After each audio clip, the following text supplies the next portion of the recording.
We are going to be getting started here shortly. John Boy is going to be leading everyone in a cheers. So if anyone would like a hard seltzer or a water, we are going to be getting started here. There are some coolers. John Boy is going to be leading everyone in a cheers. So if anyone would like a hard seltzer or a water, we are going to be getting started here. There are some coolers. John Boy is going to be leading everyone in a cheers. So if anyone would like a hard seltzer or a water,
Testing, testing, testing, testing.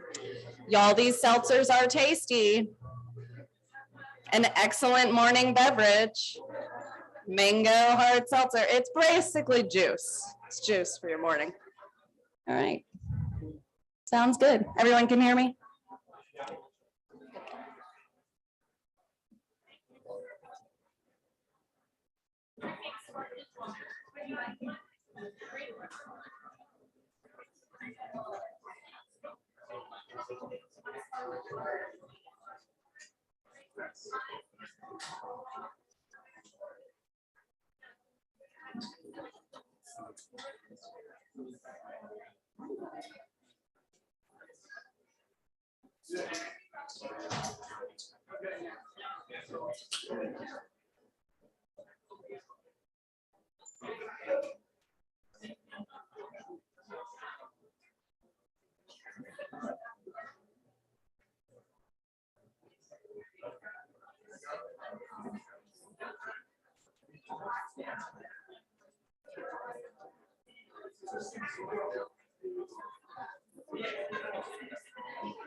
I'm not starting yet. For real though, if everybody can get a drink, this is terrible. Old. It's like Ghostbusters or something. If everybody can get a drink, even if it's not an alcoholic drink, I'm gonna do a little bit of a toast at the end of this. I don't need a microphone. I'm a pretty loud guy. If everybody can get a drink, even if it's a water, I'm going to do a little bit of a toast at the end of this probably heartbreaking speech that I'm going to give. Because Matt wanted us to celebrate even in his passing. So we're going to toast him and cheers him. And by the end of this, we're going to eat some food and have some more drinks and attempt to have some fun and party in his name and toast some more and cheers some more. So I'll start in like 5 minutes or something. So if you don't have a drink, grab one, even if it's just a water. I'm probably going to drink this drink and then get a second one. And then we'll roll.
You got to put your mouth right up to the microphone when you talk.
Testing again.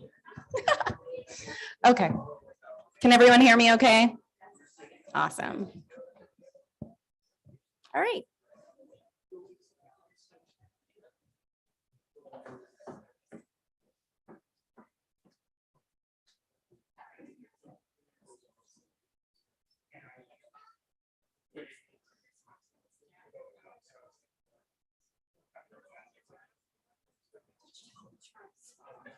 All right. Get this over with. Are we missing anybody? Talk right into the microphone so the live streaming can hear you. Gotcha. Hello. Hello. Now I have to quiet my voice. I don't really know how to do that. All right.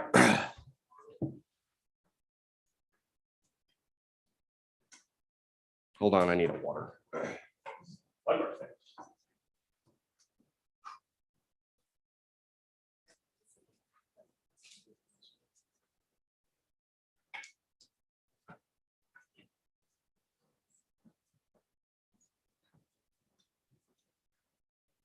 Luckily, this is short.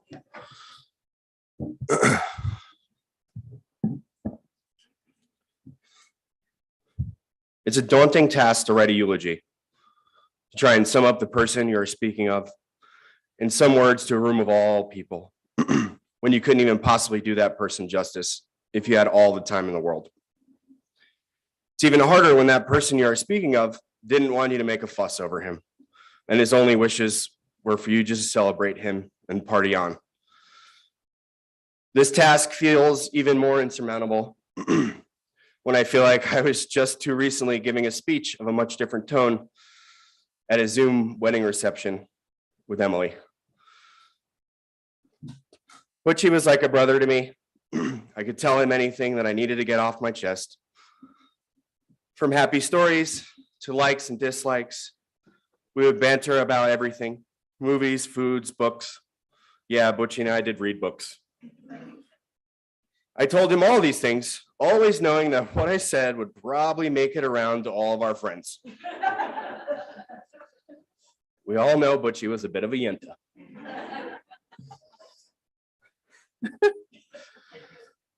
I met good old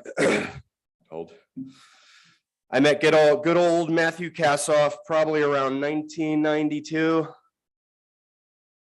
The date might not be exact. My memory isn't that great. He was my camp counselor back in our neighborhood in Woodbridge, New Jersey. But I'm pretty sure all he did was bring basketballs down to a park that we already played at anyway. This was not really a job he gave a shit about, and that was very apparent. And I don't really have any idea why he was a camp counselor, because it really didn't fit him. In the end, I ended up forming an amazing friendship and brotherhood with him that lives in my heart to this day and will go on forever and ever and ever. I've traveled around this entire country and even up into Canada with my boy, Lil Butchie. We have shared countless hotel rooms and tents, and we have spent hours fighting and crying together. We've done a lot of dancing, a whole lot. I'm heartbroken that our journey together is at an end. I know we all are, and that makes us sad and upset and pissed off and angry. But that's not how he wanted us to feel. Sorry, buddy. I'm Irish. There's an old Irish saying or a joke or something that goes, what's the difference between an Irish wedding and an Irish funeral? The answer is one less Irishman.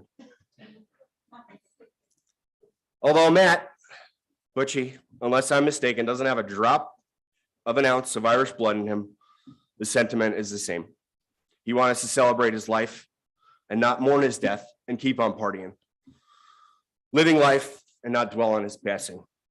And even though we're going to do that, he did want us to party on. And we can try and do our best to do what he asked, even though that's difficult. So please raise a glass and toast the man who inspired us all and promise to keep on trucking. Cheers, Butchie. We love you.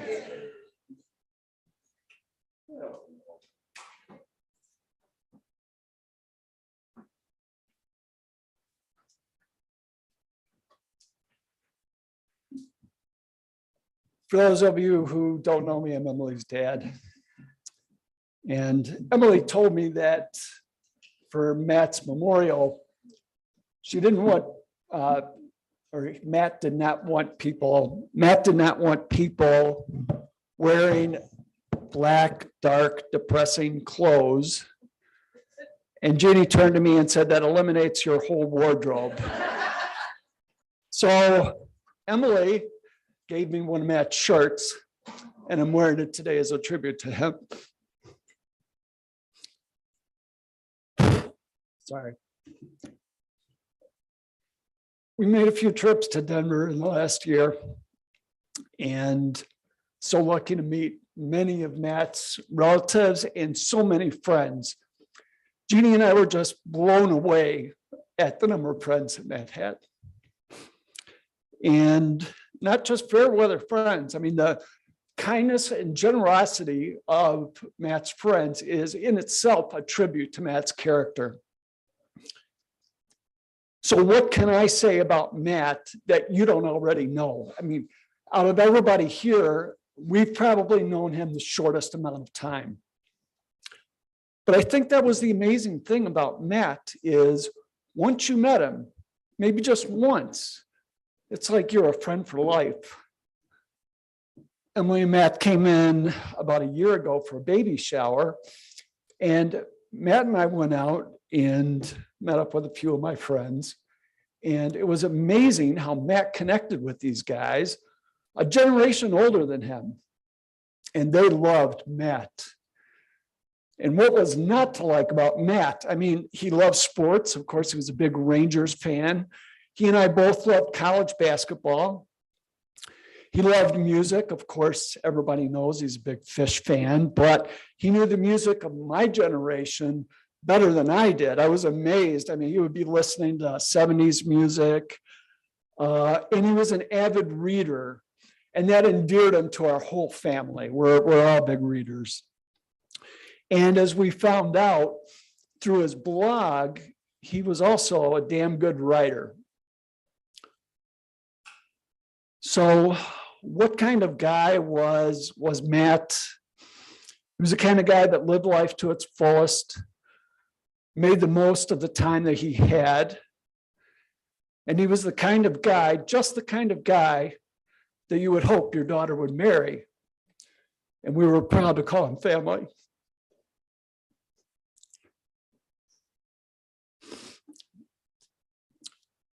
So nothing is going to ease the pain of his passing, but we remember his life, a life well lived, and we don't know what waits for us in the next world, but Matt, if you can hear me, thank you. Thank you for your friendship. Thank you for loving Emily as much as we do. We love you. We miss you. We're proud of you. Alex.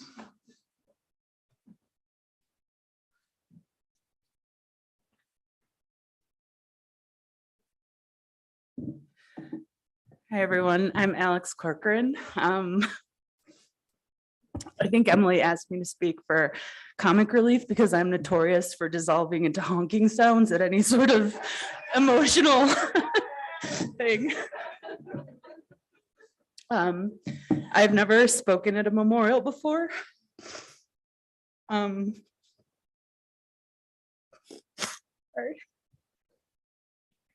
Didn't take long.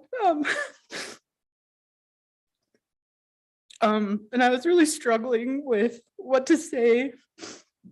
And it occurred to me in a wedding speech, you tell the new spouse of that person, of your loved one, how much your loved one will enrich their lives, how lucky they are to be married to this person.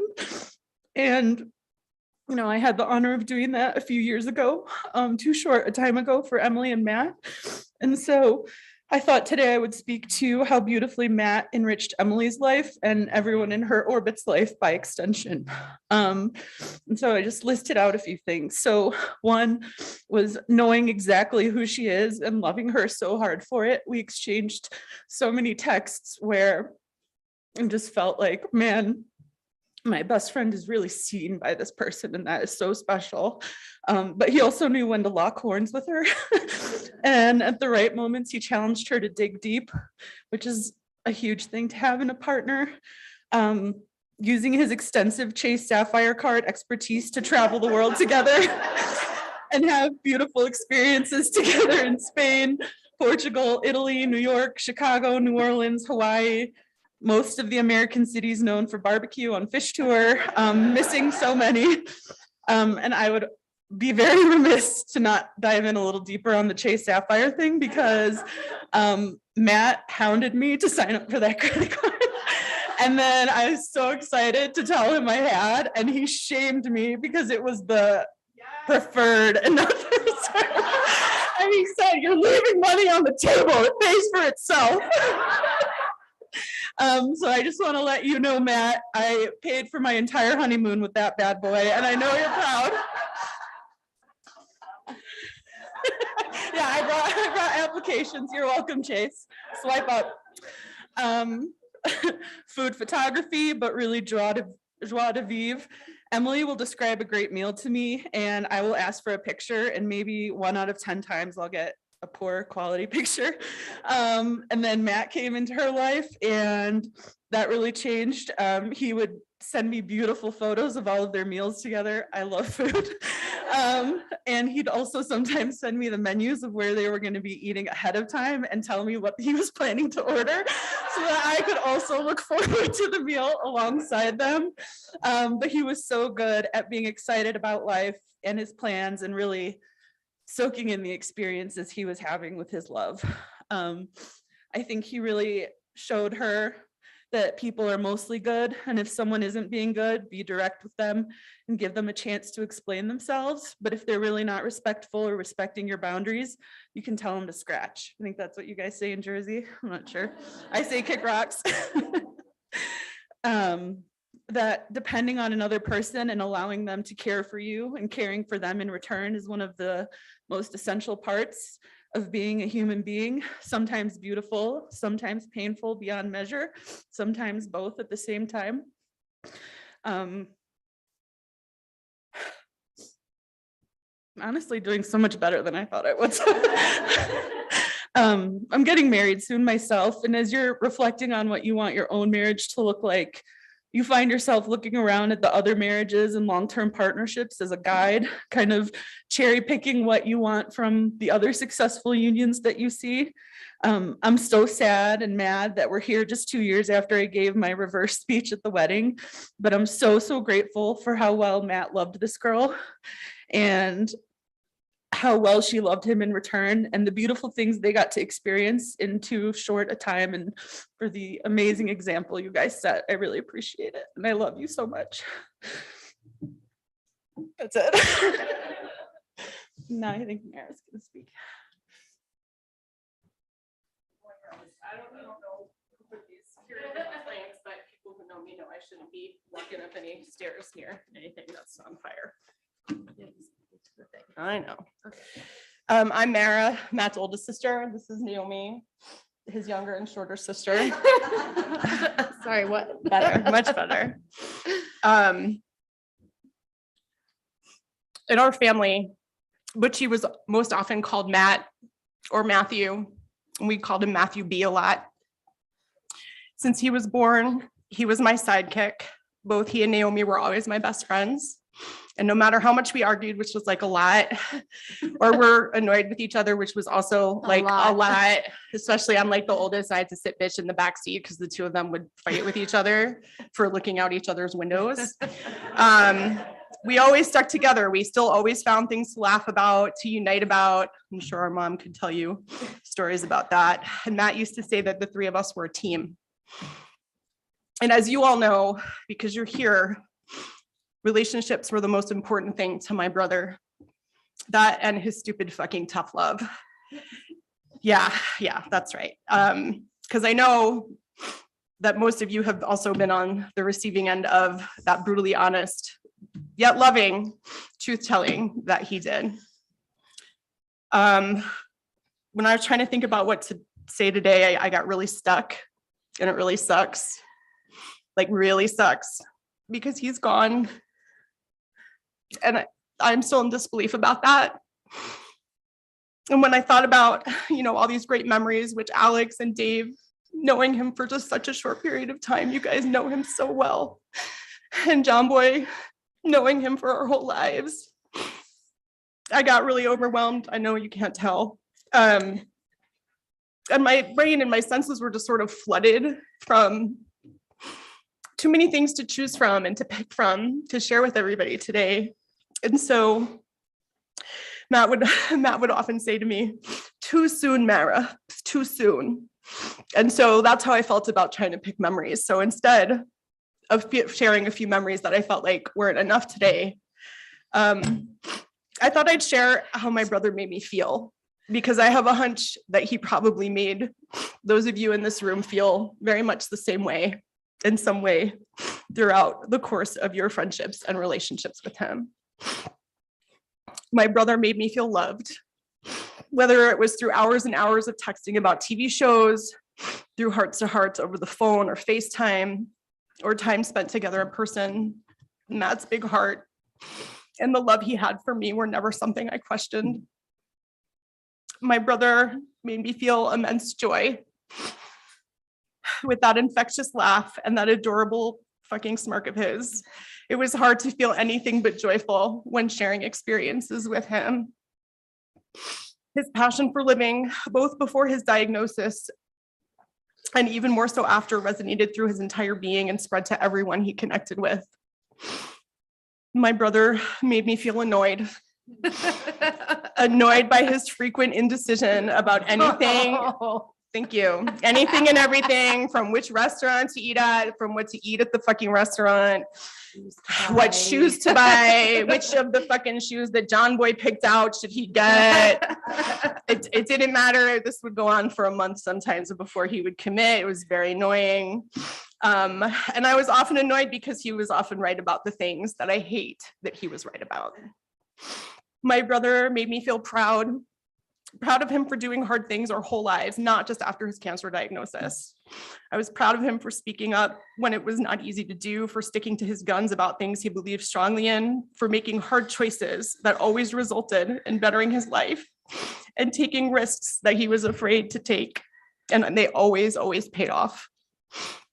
My brother made me feel special, like he had picked me, even though we had clearly been picked for each other by simply being born into the same family as siblings. For the past 2 years, I've had to adjust to picturing a future where I'm growing old without him, to losing the one person who sometimes felt like the only person who truly understood me. I know I'm not the only one in this room that feels that way about my brother, and who's had to do that. There's a hole in our family, and there's a hole in your family now too. And Matt would most certainly agree how fucked up that is. But he'd also remind us that there's a lot of life left to live, and that he will forever love us fiercely as we're living it. Thank you guys all for being here on behalf of our family. All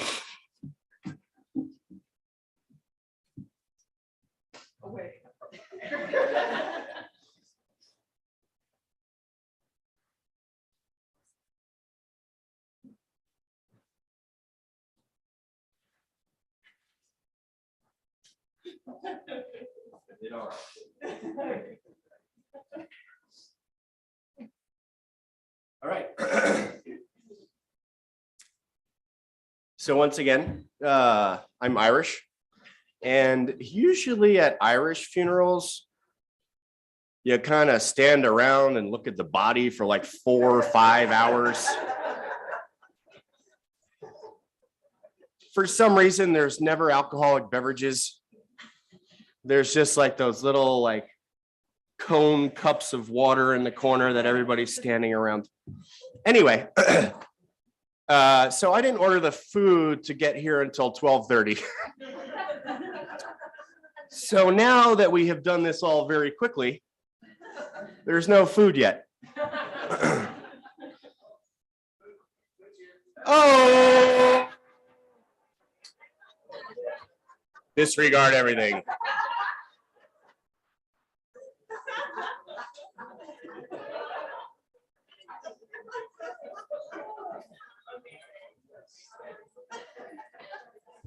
Luckily, all the sad speaking is over now. So get drunk, do whatever. Once they get food set up, it'll just be in this room over here. Hopefully the keg calms down. It's a little shaken. I need about 20, 30 beers. So hopefully that happens quickly. My lovely wife just ran out to get more White Claws. Again, Butchie wanted us to party a little bit. I know that's hard. Well, let's do our best. I'm gonna tie one on. But those of you that know me know that's the Irish guy. Thank you. I love you all.